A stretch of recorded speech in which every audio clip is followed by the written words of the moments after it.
someone like you. Yeah.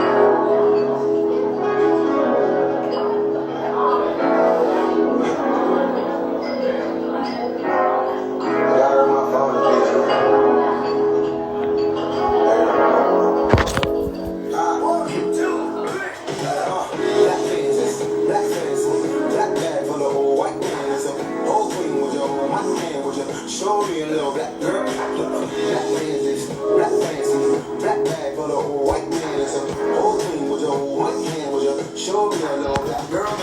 Hey y'all, we'll get started shortly. Enjoy the playlist in the meantime. Someone like you. Go shorty, get shorty. Like me that body, terrorize you. Go shorty, I'm so proud of you. Head high, you was under nobody. Sometimes I be really so hard for you. White boy, pink boy, same job as you. The least I can do is write a song and I want that part of you. Voila, black fancy, black fancy, black bag for the whole white man. It's a old queen with your whole white man with your. Show me a little black girl. Black fancy, black fancy, black bag for the whole white man. It's a old queen with your whole white man with your. Show me a little black girl magnet. There's someone like you.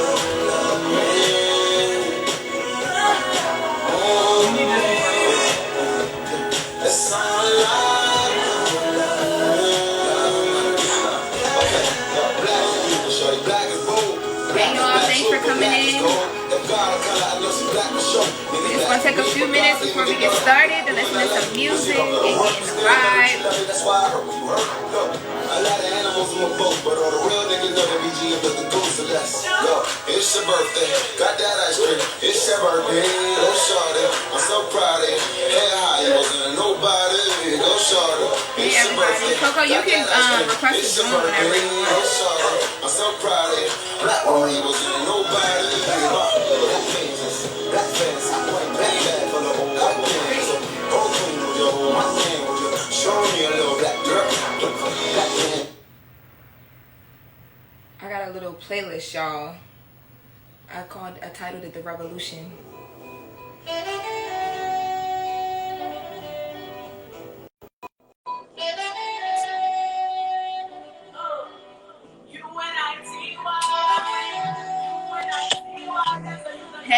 Hey, bring your I need to move this down. bring your Yes. I'm fixing it right now. Okay, I got it going. Just give us a couple minutes to get people on and get in here. Perfect.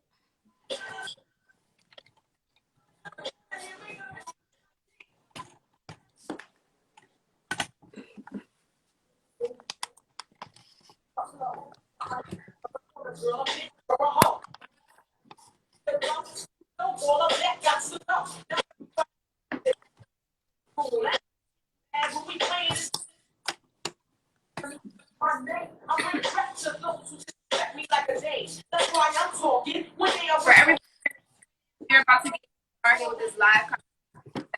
I'm setting up right now, so you guys, if you have questions, you can start throwing them in the comments. Absolutely. Let me know when you're ready. I'm ready whenever you are. Same.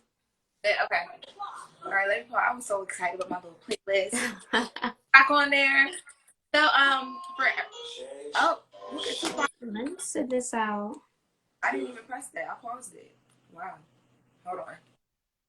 Okay. So for everybody who just joined in to the live, my name is Loren. I'm Lorosa. I am a reporter with TMZ, and I do things like this on my own platform, like have real conversations with people that I know, people that I don't know, just anybody who really wants to talk about, what they have going on. And I've just been really lucky for it to be very timely. The last time I Tokyo Bradshaw, who's also from Philly, and we talked about a lot of being an entrepreneur and getting away from where you're from and all that stuff. Before that, I did a lot of Joe Biden and the conversation that he sparked from his Breakfast Club interview. And now I am joined by Coco, and we are about to talk real estate and buying back the block. And I know a lot of people talk about getting into real estate. A lot of people take classes and it goes nowhere. I know for me, like I never took a class, but I grew up in it. But you know, things are different in 2020 than when our parents were buying real estate. The strategies are different. Us as young entrepreneurs, we go about things. So I'm excited to have you join me and kind of talk about what you've been doing. For those of you guys who do not know her and are not joining from her live, she is 26 years old, and she just recently bought a whole block of properties in Baltimore. And she has a whole property group or brand that, and I'm going to be taking some of the classes. They teach about buying in auctions and different ways to come about property and invest your money into property. So here we are, girl. Yes. How are you? I'm good. Super duper excited to do this. But when it comes down to, you know, like what's going on in the world, it's very, I don't know, like I can't even really explain, you know, the feeling that I have, honestly. But knowing that I have a voice and knowing that I'm able to, you know, reach the youth, because I am an African American history teacher, it means so much more to me. And I think literally the revolution should be televised, and that's just that. Period. Now let's start with that.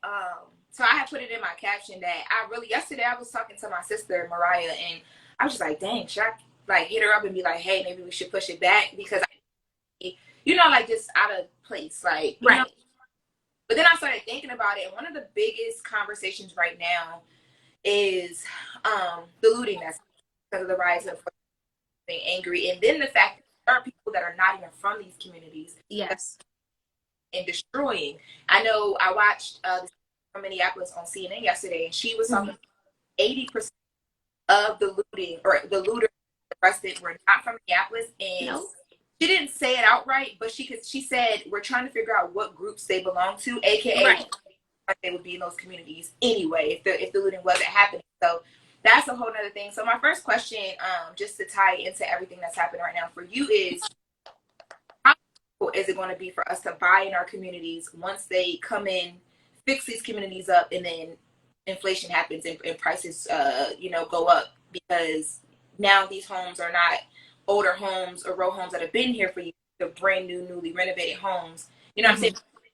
Will this kind of help gentrification, or, you know, how can we get in the way so it doesn't help the gentrification? Right. Honestly, I think it goes hand in hand, right? Like there's a lot of places in which people aren't buying right now because they're afraid, i.e. Baltimore, right? In certain areas, people aren't investing there, but little do they know, like bigger corporations are. So it literally, for me, I feel like it's dependent on who you are and what you're afraid of. Like I'm not afraid to take risks. Just like a lot of Black business owners, when I hear people saying like, oh, they're looting, that's a Black business, the Black community, that's not the Black community. It's not the Black community. And when I say it's not the Black community, because we don't own that entire community. You may have had your house or your business, you know, on that specific block, but that's their community. You know, at the end of the day, when they decide to make change and do all these things and inflation rises, you can do it in the hood. You can do that in your own community, and your own community will be right there to support you. So now that I'm in a position to do that, it's like, why not? Right. Because can't nobody come on my land and tell me what I can do and what I can't do and what I can build and what I can't build. That right there is a community in itself. We spend so much money with other organizations and their communities, and for us to be sitting here like, oh my God, no, don't touch this, don't touch that. Every business owner should have insurance. That's what it's for. So flip it. All right, somebody broke your window, somebody took all your merchandise. How much money you about to receive? What about the business? Because I know with me, like with my mom and a lot of the properties that she owns, home insurance that was like effective. If some real shit happened, that was like effective, where she wasn't out of her pocket a lot. In the beginning, now they're gentrifying all around our houses, but in the beginning, it was hard for her. Like insurance companies weren't trying to dish out no, you know, overhead so that you don't have to come out your own pocket, because that's the hood. They don't care about it, even though they know it makes them some money. So what about the insurance conversation when it comes to that? Like, so yeah. And then also too, can you talk about, even though this is a very simple, I think this is kind of like a starter pack of ownership, but once you talk insurance thing, can you also mention, you talked about land and owning the land. Can you talk about why it's important not only own a business and a property, or, you know, have a building where you can rent out the property, but owning the land as well, why that is important? It's super duper important because I want people to know this too, because I experienced this in Maryland. Like the actual properties that I own the actual building, but I don't own the land on that, you know, that building or that house sits on. And so it's a lot of things that people don't really know about when it comes down to that. So it's called fee simple. And for instance, if this guy, I don't even know if it's a guy, he hasn't shown up for decades and decades at a time, probably passed away or something, but this land, of course, is owned to him and his family or whoever. It's passed down. Right. But nobody knows where they are. The title company don't know where they are. So if they come about and say, hey, this is my land, I have to pay them rent. Right. To actually, it don't even matter if I had somebody in that house or not. So when you own the land, it's something totally different. And when you own the land, it actually helps you when it comes down to taxes. Can you talk about property taxes and, well, no, before we get into that, because I think that goes into home ownership. Yeah. But before we talk about that, go back to the insurance thing, because I want people here to really understand that, like I hear your point, but my point I take on it is a little bit different, only because I had a mom that struggled for years trying to get adequate homes that she owned. So can you talk a little bit about insurance, and I guess, you know, may have some more information on how these business owners can be protected through homeowners or business owners, and even owner, but if your home is getting fucked up right now in the looting, and you know what I'm saying, like, what do you do about it? What steps do you take when it comes to insurance? Yep, and that's a really, really great question, and it all comes down to your policy in itself. So what does your policy say? Because we always sign in the dotted line without reading terms and conditions, so we don't know what that comes with. Like here in Philly, I don't live in a flood zone, but God forbid if, you know, a hurricane or something come and there's a flood, I'm not protected. Right. So it literally just depends on what it is that your home insurance policy say, right? And so I'll tell you this. There's a company called Primerica. They do all types of insurance, all types of financial literacy, all types of everything. So I have homeowners insurance and life insurance through them. God forbid if I die today or tomorrow, my house is paid for because I have a mortgage on this property here in Philadelphia. If anything happened, go up in flames, I'll get a check from them as well. But when it goes back to that whole insurance piece, it's very important. But the other thing that business owners don't know, and I just found this out literally 4 days ago, and I jumped and moved on it ASAP. And this lady will actually be in my class on June 7th. She reached out to me and was like, hey, I see you know, have all these great things going on, but are you aware about family trusts and, you know, trust funds? So I'm like, yeah, I heard of them, but I don't really know. And then she started educating me. So if the trust owns my property, that protects me from collections. That protects me from anything that happened and somebody tried to sue me, anything. Like, I'm protected because the trust can't speak. I just control the trust. And the other thing is when your business is just in an LLC, guess what? If I go today or tomorrow, my aunt or my family or whoever, it literally will be a struggle for them to get that. But because it's in a trust, all they got to do is go to the bank, exactly, with their ID, and that's it. Is that the same thing as, like, I know my mom is always big on talking about, like, she got names changed or something with our estate. Is that the same? Yes. Thing? Okay. Yes. So super duper big. Like, I would never, ever, ever name my estate RCO Property Group or rebrand the Community Options. That's something totally different. And with that estate, guess what? You have an EIN number with that.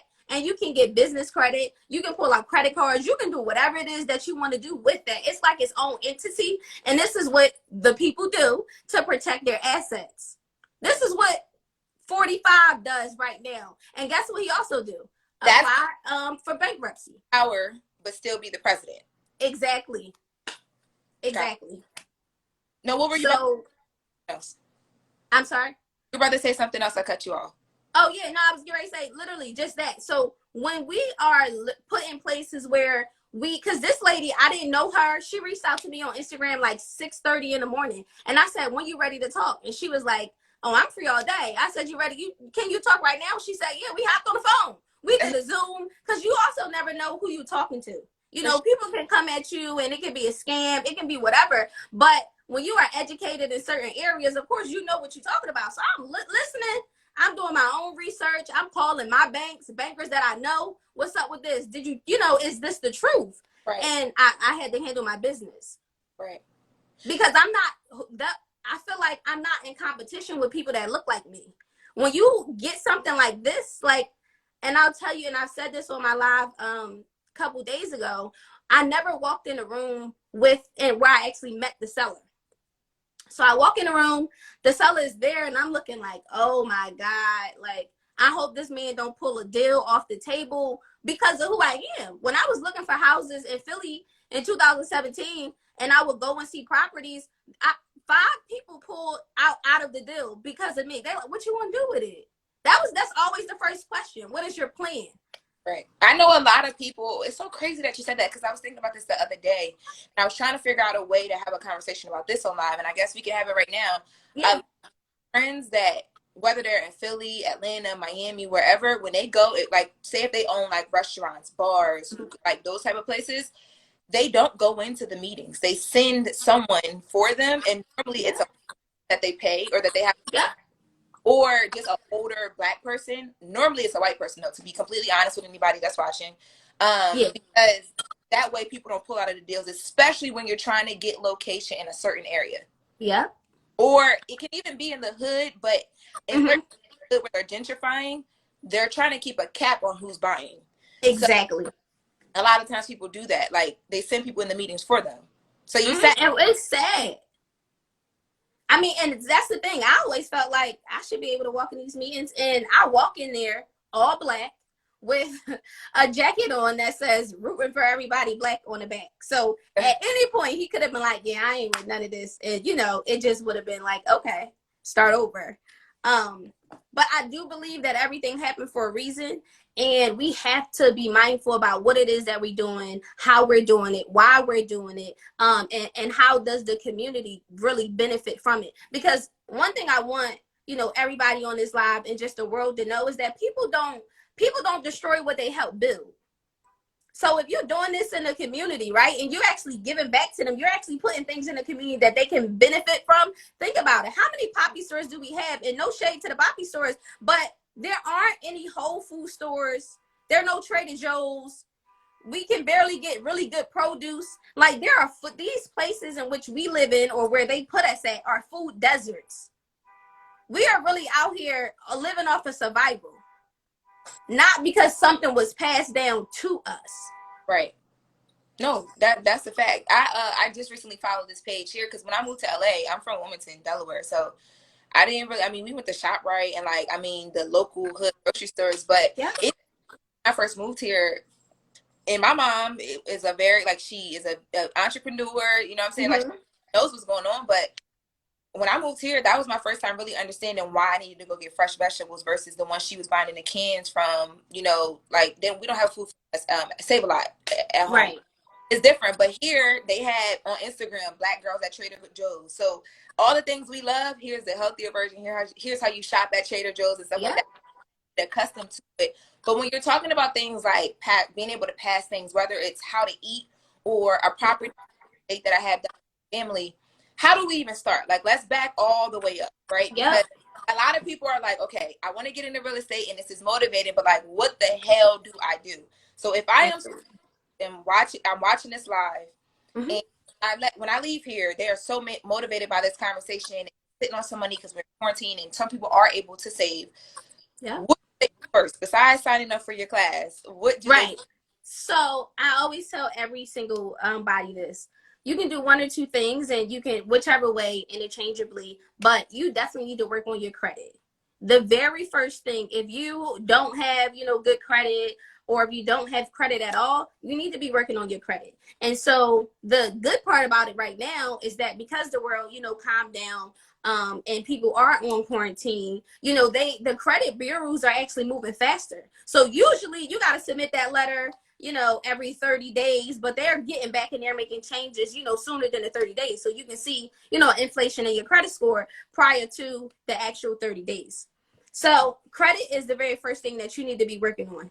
Outside of that, right, you really need to think about, how am I going to put this? What am I going to do? Do I put this in my own name? Do I put this in an LLC?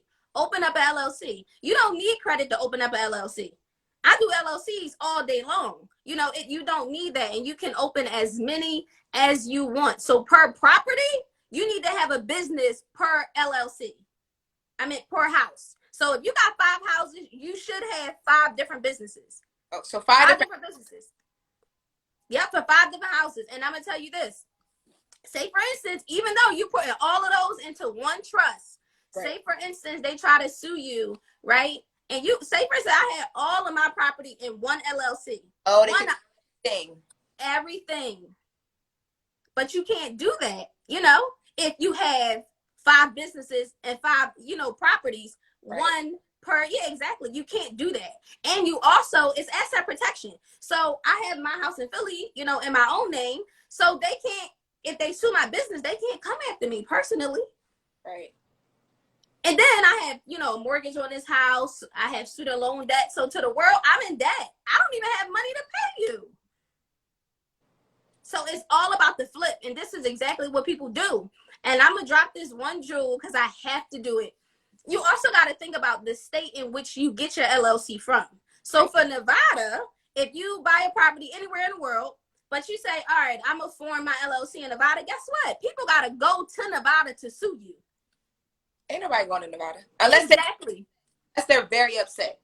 Right. And it has to be worth it, though. Right. Because I think about a slip and fall. All right, I ain't shoveled my steps. You got to go all the way. You know how much money depending on, you know, the hotel, all of that. You're not going to Vegas. That can practice there. There's a lot of steps to it. Exactly. Action. Right. And we don't know that, though. And that's exactly what we have to share and teach one another, because people pay for convenience. But when it comes down to real estate and like real life stuff, even getting your credit fixed, because we weren't taught those things, it's not important. It's not a priority to us. So it's just like, all right, whatever, you know, that's for you. That's for you. And people say all the time, like, oh my God, but real estate ain't for everybody. How? You rent though. You pay somebody every single month to live there. What do you mean? That is my motivation right now. We talked a little bit before this. I was actually supposed to take one of her classes before this live so we could talk about the class, but I got caught up with work. But my motivation right now, and I've been saying forever in LA, like just coming from a background of like, my mom been paying money, but it's on a mortgage. She now owns that home. She's good. For Mother's Day, we took care of that last payment. Here in LA, I have paid over the years that I've been here. I'm just like, wow. You know what I'm saying? So that's my motivation right now. I'm trying to get into something that even if I don't rent out today, I can do it later. Right. That goes towards something. And a lot of people don't have that motivation. And I think it's because, like I said, the little hurdles get hard. So even in fixing credit, right? Right now in this pandemic, a big conversation is like, it's a little bit easier to get into things because interest rates are low, nobody's buying. Like they're basically desperate for you to spend some money. Yeah. With average credit, maybe it's a 600 or whatever. What are 2 quick things I can do to up my credit within the next 2 months? And do you suggest that I try to buy even if I'm at like a 600 and not like the 750s? Yes. So when you're the way I buy, your credit don't matter. They don't at the auction. They don't care what your credit score is. They want that cash. That's it. You're gonna wire them their funds, and that's that. But yeah. So if you are a person with average credit, right? The first thing that you can do, and this is free, depending on, you know, who you are, your relationship with the people that you have in your circle or your family member. Ask somebody to add you to their line of credit as an authorized user. So say, for instance, if one bank gave me $20,000, another bank gave me $50,000, if I add you to my credit line, a lot of people call it trade line. If I add you to my trade line, guess what? Now your credit just went up and your utilization went down. So you're depending on how much, you know, credit you had access to, your utilization is probably at the 30% or below the 30%. So boom, your credit is fixed. Right. Even if you have collections or whatever it is that's on there, they're going to see that score. And because they're desperate, they're like, yeah, we got to do this right now. We have to. So you need to take advantage of, you know, that piece and your network. Like, I don't want to be around people. I'm not saying that I don't have an 800 credit score, but I don't want to hang around people who I can't really benefit from. You know, the good, the bad, the indifferent, somebody who's going to check me if I'm doing something wrong, or even if I said something wrong, you know, like all of those things. So if I can't help my friend or somebody else, there's no reason for us to even, you know, communicate for real, for real. But make sure that you get on somebody authorized user. Understand what's actually on your credit, because a lot of these things you can remove them yourself. People pay for convenience. You know how many templates is out here? So many templates out here. If you got a medical bill and anything in collections, all you have to do is get this piece of paper, put your name in there. Literally Google it. Like the letter. That's the thing. I paid someone, and I mean, he's a really, he does his job. He's worked for like my friends, but I remember I paid him, and a lot of my, not even a lot, because I have like maybe 2 things that I was trying to get him to figure out. He couldn't do it, and I just was like, okay. I was getting the updates as he was doing it, and it was just, you received your letter, and I was like, wait, a letter? I thought maybe he had like a contact at a credit bureau or something. Yep. But then I Googled like credit letter removals, and I jump on Google, and I was like, I just paid this man like $250, and I could have got denied for free. Okay, because all they gonna do is that same exact letter. They're gonna send it again and again and again. The letter don't change. Yeah, that's the date. That's it. Until those people get tired, like, damn, she didn't send 5 letters. All right, we're gonna delete it. That's it. I need people to start dropping some questions. I see that we have one, and we have some comments too. But drop some questions, guys, because we want this to be an interactive conversation. Absolutely. I have questions just because, like, it's so crazy the timing you came into my life. Like, you my life through the group chat. Like, we got put in. Right. Supposed to travel together, and then the pandemic hit, so we got put into a joint group chat. And then, like, some of the people from the chat are in here now. Javon, Ariel, y'all, but I didn't know that what she did until she dropped this little gem in the group chat, 26 by the whole block of homes. And I'm like, damn, that's lit. And then, you know, I got to the point where I wanted to do these things on my own. And, you know, she's been very helpful. And just sitting here listening to you talk, I'm like, dang, like, how do we find other gems like you in the community who know so much? Like, why haven't I heard of you before this? Like, where get this information? Like, talk about your classes and like some of the things you talk about in your classes and stuff, because I think it's helpful because you know so much stuff. Right. And so for me, I think it comes from passion. And when you are literally like tired of the same thing, or the no's, you can't do this, you can't do that. Or for me, I feel like, I don't know, I just always want to defy the odds. Like, I literally never wanted to own or buy anything because nobody in my family did it. But then it was like, damn, because nobody did it, I got to be the first. So let me go ahead and do that. So I feel like that's where my, you know, motivation come in at. But in the classes, I also taught reading intervention for 3 years. So it's like, I'm already a teacher. You know, I know how to teach to people who might not understand the real language, but I'm also going to teach you that language and break it down to you. Right. So my first series is called The Foundation. And literally starting from the beginning all the way up until you purchase that investment property. So it's 2 hours. Each course is 2 hours. In that you learn the jargon. The very first class is your credit and the importance of it. So we have to start there before we can be like, oh, I want to buy. That's cool, but let's back it up. You know, like, you can definitely do that. But I want you to understand start to finish. Because when I was a student in school, think about when you're learning math. You miss one day or you miss one step, and the teacher keep going. You don't understand, so you don't do it. Right. Like, so let's start at the foundation. You have to know 1 + 1 = 2. So let's start at your credit. What is that? What does that look like? How can I help you delete it or remove it on your own? Right. Before we got to pay somebody else to do that. Starting with the foundation, we talked about building credit, and you teach in your classes. Guys, if you want to sign up for these classes, we have linked her Instagram in the like the bottom of the comments. So follow her and sign up for the classes. Now, moving on with the foundation, right? In these courses, you know, you teach the credit, and then after we get our credit together and we decided, like, look, we're ready, we want to do this, you said you go into these auctions and it's all about the money. They want their money.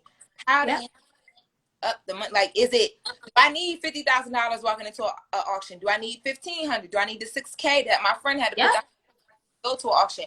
How much money do I need, and how the hell do I save that? You're 26 years old and you buy a home. That's a lot of saving.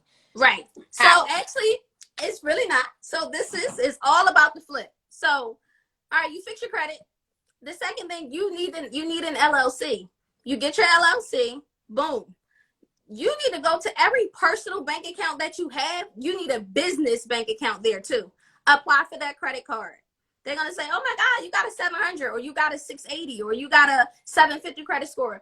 Okay, good. We're going to give you 50,000. We're going to give you 20,000. We're going to give you 30,000. So if I have 5 LLCs and each LLC gave me 50,000 or 20,000, I have a lot of money, right?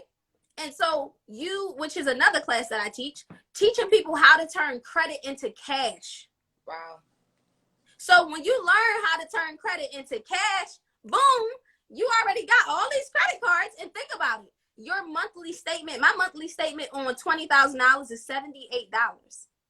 So that's my mortgage. Let's put that there. Because the homes that you buy are already paid off because you're buying them out of the auction, like period. And now you're just, which is wow. First of all, I just want to take the time to tell you, sis, you were out here up. But I worked at Barclays for some time, a credit card bank, and what we use a lot of, them, and a lot of us, but a lot of us outside of us, what they would do is they would get regular credit cards them at very good limits and use that business and then pay that back. Even if they make the minimum payment on time, they're still good, but they would pay back more than the minimum payment, but it's building you now have business, you now have money to fund your business, and if you're only required to do minimum payment, you're not in debt every month trying to make big backs because it's a credit card payment every month. And now you're doing have these properties that you own. Wow. Okay. So and if you have a mortgage, like I have a mortgage here on this house, take the equity out. I took the equity out and bought the block. What's wrong with that? Do you feel like because for me, when I hear you say take the equity out and buy the block, that's a lot of self-discipline. Because taking the equity out, for anybody who doesn't know, that means you basically refinance your home, so they're giving you money contingent upon the fact that you will pay it back or your home is in jeopardy. That's a lot, because you got to do what you said you're going to do with that money, and you know what I'm saying, like you got to balance it too. What do you do the minute that you finance or grab that equity so that you ensure that you're not fucking up, like you know what I'm saying, you keep it all your so I know. Hold on, wait, because someone said, are we talking foreclosures or auctions? Can't you do both? Yes. So on an auction, it don't matter what it is. A foreclosure, sheriff sale, it don't matter what it is. Okay, but go ahead, talk about the equity and the discipline that you use when you take out that equity. And so when I got my house, I told my realtor, like, look, I don't want to pay more than $800. I love to travel. I've been to 26 countries. The goal is 30 out of 30 before 30. So I'm not living this life that I'm like, oh, I'm paying $1,500 just for my mortgage alone. I'm doing all this on a teacher salary. I don't make $100,000. It's doable. Yeah, no, we need a lot. Seriously. I just had a meeting with a lender, and they asked me what I want to pay a month, and I'm so used to LA rent. I said, look, the lowest $1,600. You talking about $800? And Loren, when we hang up, I'm gonna tell you my mortgage. You're gonna be like, what? Oh no, we gonna talk. Right. We got a class tomorrow. I'm going to class. Exactly.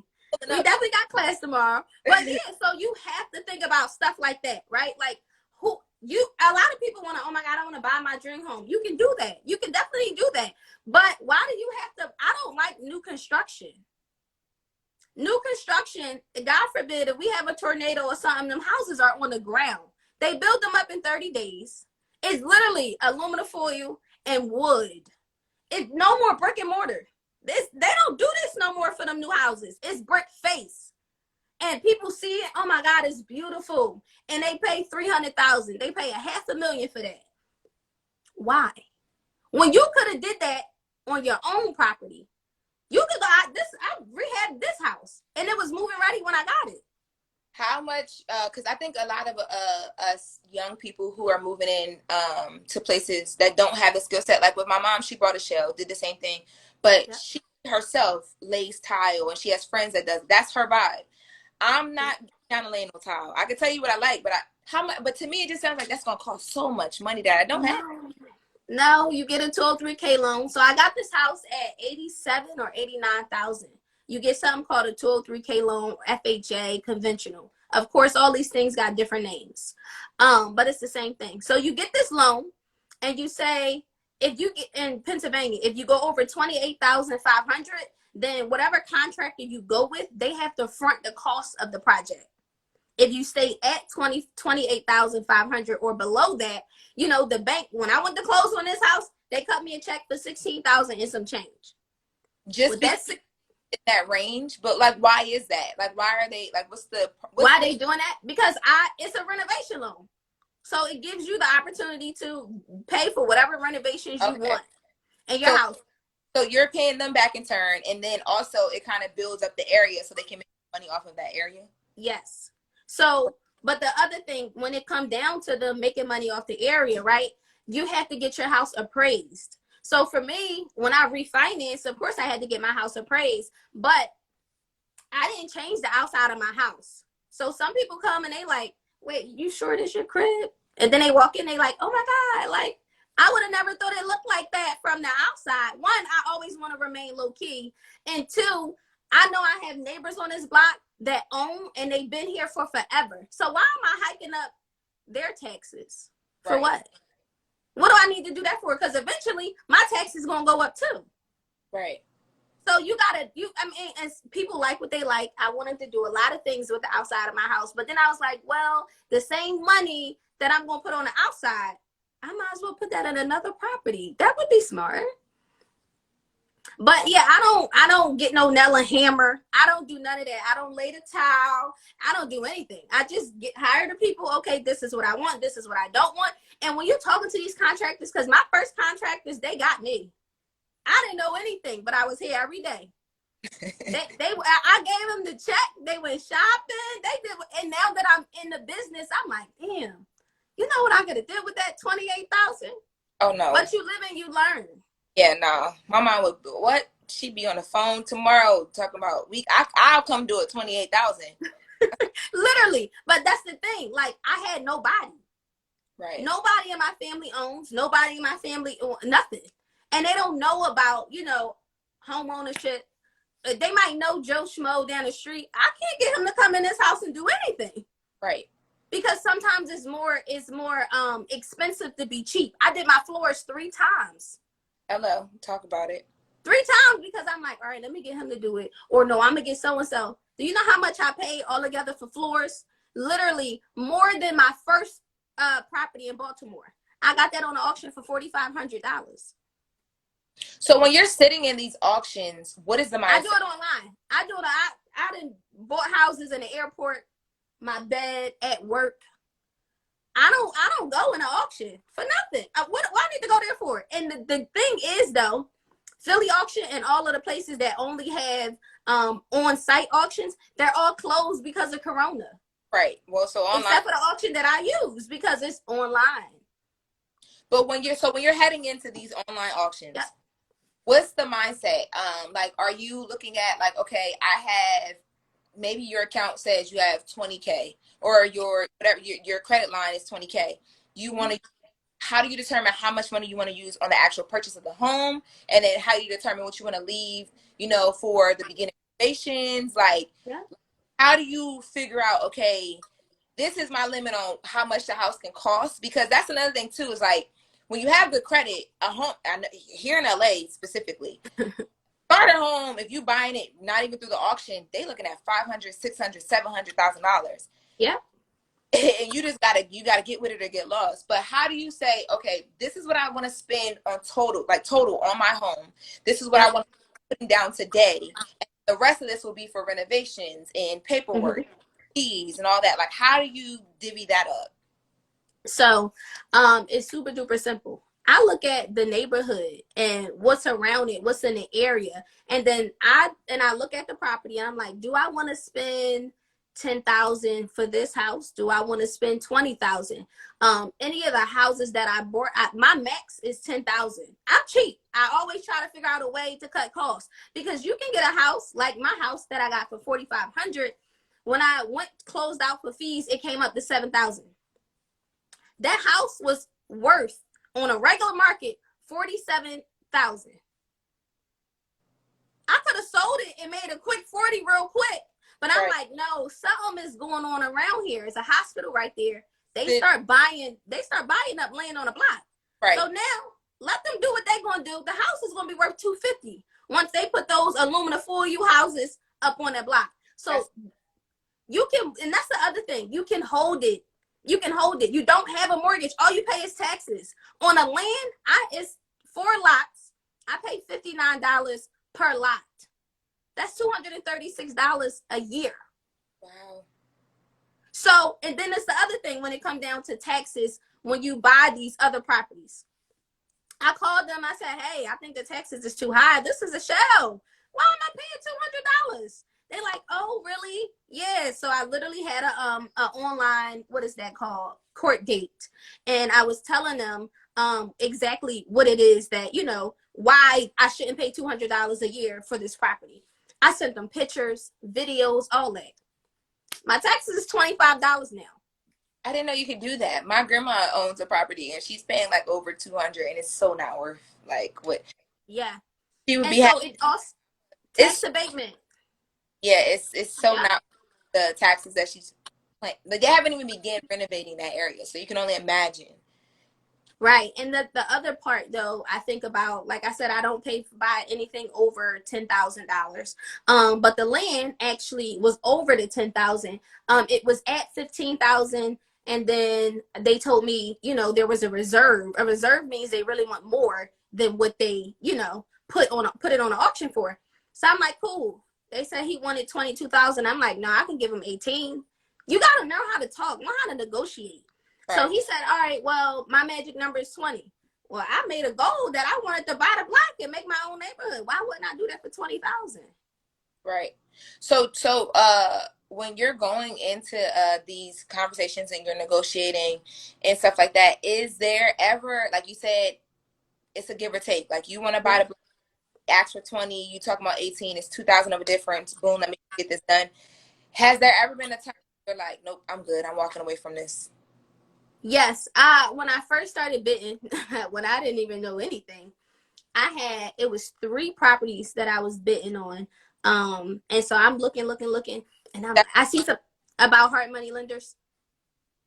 Now, people are asking a lot of questions. I just want them to know after this, we'll take their questions. It's going to be all questions after you answer this one. Right. I really want to know this stuff. No, for real. So wait, what did you ask me? A time where you walked away and was like, nah. Oh yeah, walked away. So I was like, I'm cheap. Like there was 3, I think, it was 3 houses I was bidding on. One started at 28. The other one started at 4,000, and then the one I got for 45. So the ones that was at 2,800 and the one that was at 4,000, they kept going up and up and up and up and up and up. And I was like, nope. If I can't get this house for 5,000, I know I can get me a house for 5,000. I ain't doing it. And I won the one for 4,500, and that's when I was like, I could have got all 3 of those properties if I wanted to, but I was like, let me back away. I also bid on another property, and my max was 10,000. That house ended up going for 20,000. I was like, no, I'm cool. Why would I spend 20,000 on one house when I could get 5? Right. That don't make sense to me. That's especially shopping. It's like if I go shop to sell, I think I'm gonna leave the store in the mall. Like right. You know, Black Friday coming up, Memorial Day. I can catch the discount. So we're gonna grab some of these questions now. And I'm just gonna tell you, out of the lives I've done so far, this by far, viewer-wise, this is the most viewers that I've seen. And then questions. I've had at least 4 waiting questions on here, and then questions. Like people are really into this. So the first question comes from Share the Beat Beauty. Hey, Sharon. Does having a nonprofit behind your business save you from tax? Yes. And if you have a nonprofit, guess what? You don't have to pay anything. Get you a grant writer. That grant writer, you can ask for 50,000, 100,000, whatever it is. You have a nonprofit. They're going to write that out. The state, whatever state you live in, they're going to grant you that grant for 100,000, whatever it is, right? They grant you that grant, and you literally, with that money, is use it or lose it. So you have to have a plan for it. So if you say, I'm going to buy 5 houses, you have to buy 5 houses. You have to say who the contractors are going to be or how much you're going to spend on those contractors, all of that good stuff. And you have to apply for that every year. So with the nonprofit, if you ask me, you're in a better position. That is Because this, there any way it can hurt you? Because I know with nonprofits, there are certain rules around like how much money intake you have and stuff like that. How does that help? Because the point, a lot of people get into real estate because honestly, they want to make money. yeah, How does it hurt you when you're somebody who's just in this to make money or whatever the case may be, and you have to now regulate how much money you're making on certain things because there's a nonprofit element that you've invested? you can't do it by yourself. So if you had this one nonprofit, just like I'm telling you to open up 5 different LLCs for 5 different properties, open up another nonprofit. But you can't do it all on your own. So like for me right now, I probably got so many different Excel sheets because I need to know when I got to pay this credit card, when I got, all of these things that need to happen. So you have to be organized and disciplined. Right. The only way documentation beats conversation. If that paperwork right, we ain't got nothing to talk about. What do you mean when you say if the paperwork is right? Because right. I know that battle because, like I said, my mom she's going through a lot of shit when it comes to even paying off her home. They gave her a hard time trying to make her last payment. It was the whole thing. But her paperwork, she had the paperwork and she presented good. But when you say that, what does that mean? Especially when it comes to, if I develop a nonprofit behind my LLC that I've listed under, how does that protect me? Yeah, so you have to have a mission. What is the purpose of this business? Are you doing a group home? So you have a direct correlation with Department of Human Services. What are you doing? Is this a drug and alcohol house? What is this doing and how does it benefit? How does the community or the actual state benefit from it? Right. So when it comes down to stuff like that, that's when you can't get a nonprofit and be like, yeah, I sell makeup. Huh? It don't work like that. That's a regular LLC. Yeah, it has to make sense. Right. But so make it make sense. Because, for instance, Share the Beat Beauty, she makeup and she sells her product. But if her makeup brand correlates to some sort of give back, maybe she takes women in and helps them get ready for job interviews through makeup, whatever. Now she's okay as long as that's communicated on paperwork. Exactly. And the grants to get the property to do all of that. Exactly. So then I'm glad you said that. She can go get with welfare to work program. I'm preparing people, how they look, because sometimes how you look get you hired. I guarantee rent checks every month because the state is going to pay you. Exactly. And that's the other thing. You got to think about stuff that's recession proof. So many people, I don't want to rent the Section 8. Why not? Because all the people who are literally landlords who don't rent the Section 8, they struggling. Right. Oh, yeah. We're going to move on to the next question just because I don't want the live to end.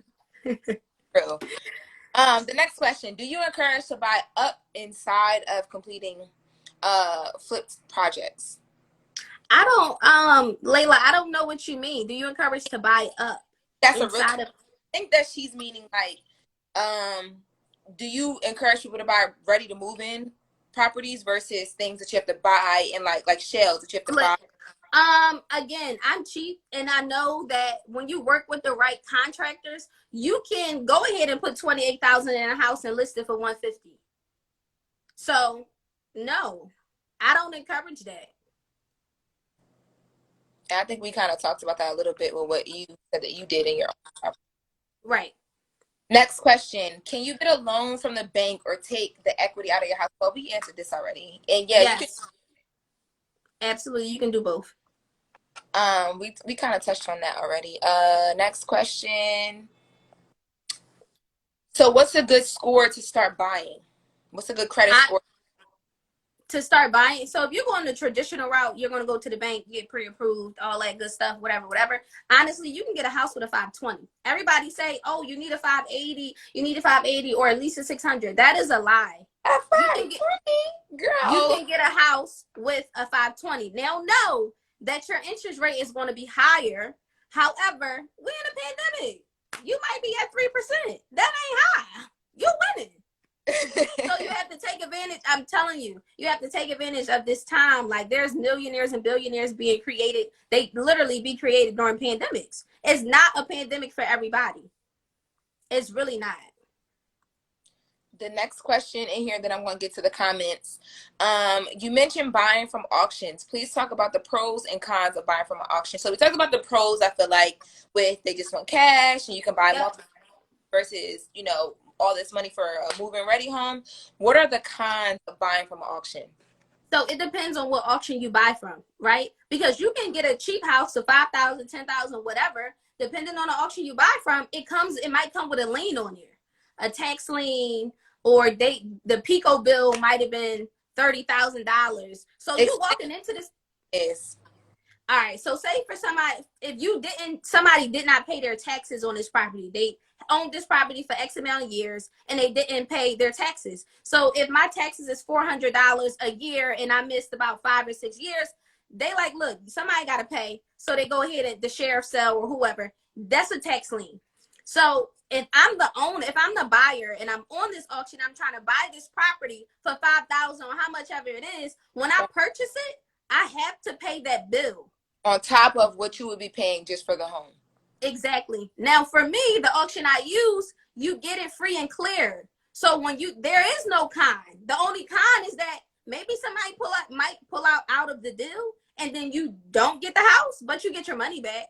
But yeah, so I don't buy on the auction where they come with those liens and all of that. When you get that property for 5,000, you get that property for 5,000. Whatever you do with it, that's your business. Right. So free and clear auctions, period. Got it. Okay, I'm just scrolling through the comments right now for questions. I started from the top so we wouldn't miss any. Right. I know somebody asked about a hard money lender or something like that. Yes. This is pros and cons of option. Okay, so before that one, I did see that one, but before that one, Tawanda, my friend from TMZ, she's one of our producers for TMZ Live. She said, do you say over budgeting as well in the divvying up?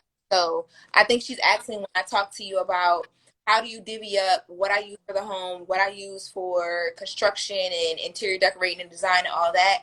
What she's saying is, do you add extra money on there for like, if you want to go overboard, overcharge, like you said, they got you with your first home. Do you calculate that, or is just that something that you learn with experience? I think you learn that with experience, but you also it's called a contingency. So say for instance, I got this budget and you plan for stuff like that. You plan for extra 5,000, 10,000, depending on how much the project costs you, but you definitely have to put that in the plans. Because if I'm sitting here like, all right, it's only going to cost me 60,000 and that's all I have is 60,000, I better be prepared to spend probably 70 or 80,000. How much do you put up extra when you purchase your homes? What's your like rule of thumb? Like, all right, granted, 20,000. But this is the other thing. Because somebody asked about a lender. You can do hard money lender, private. So what's your view on hard money lenders?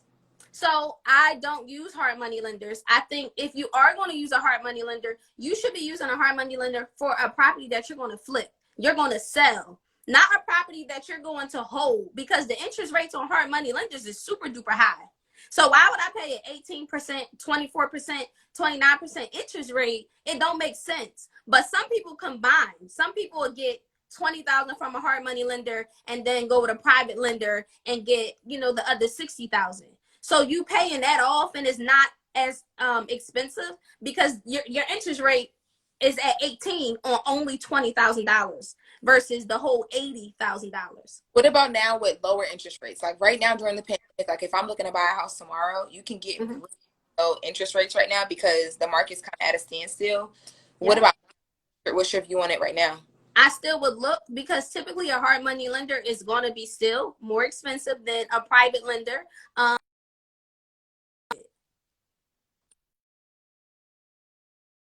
Sorry, y'all. My mom called me.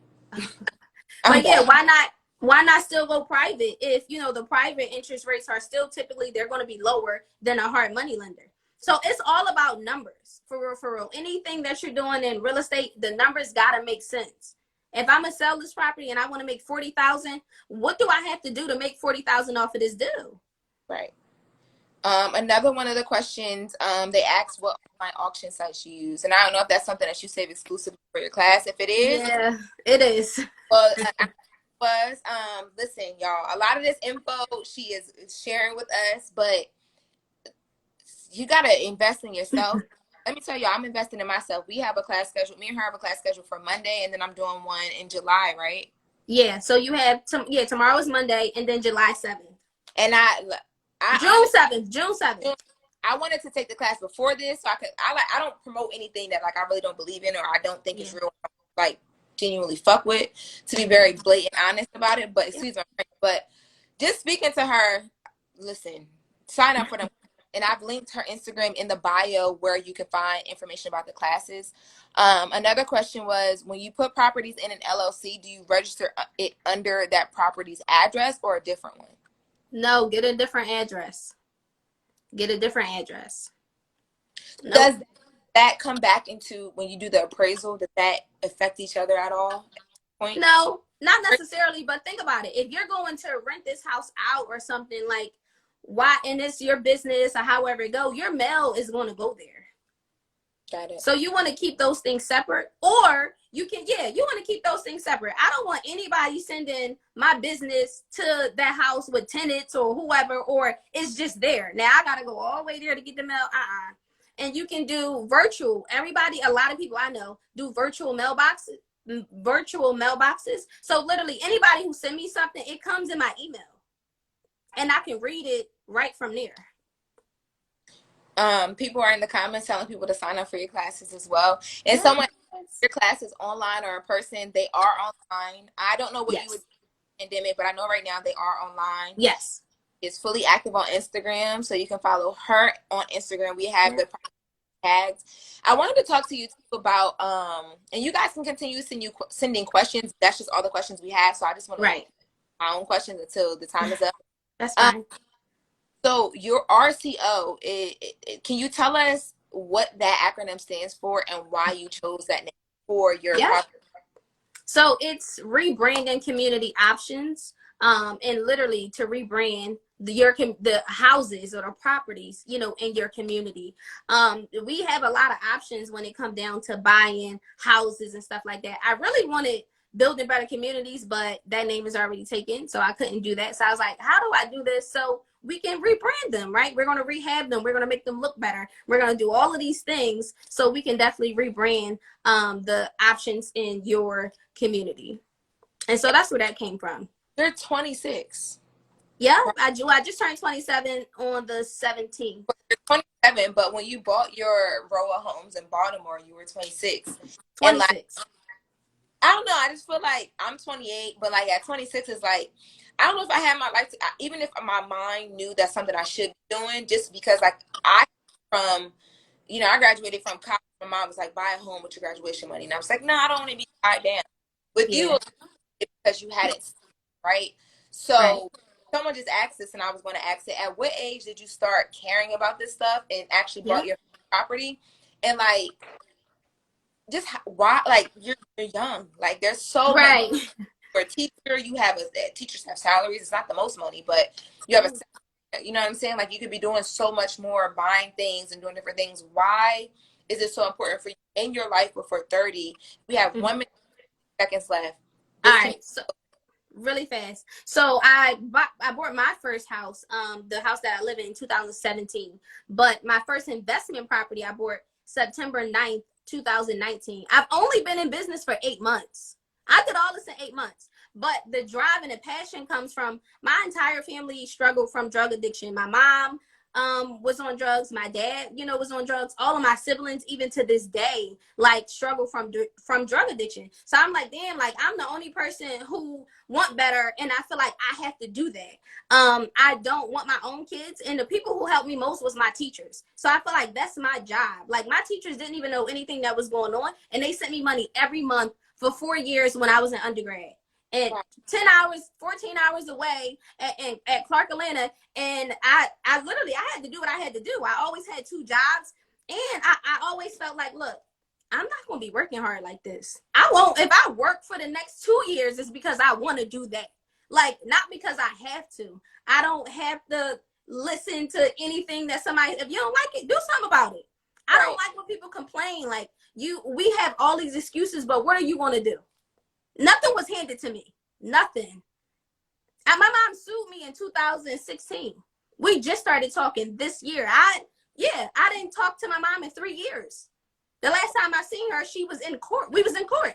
So, you know, it comes from wanting better. And literally, like, I felt like that was my way of out, doing all these things. That's how I cope with life. You know, just I have to do something.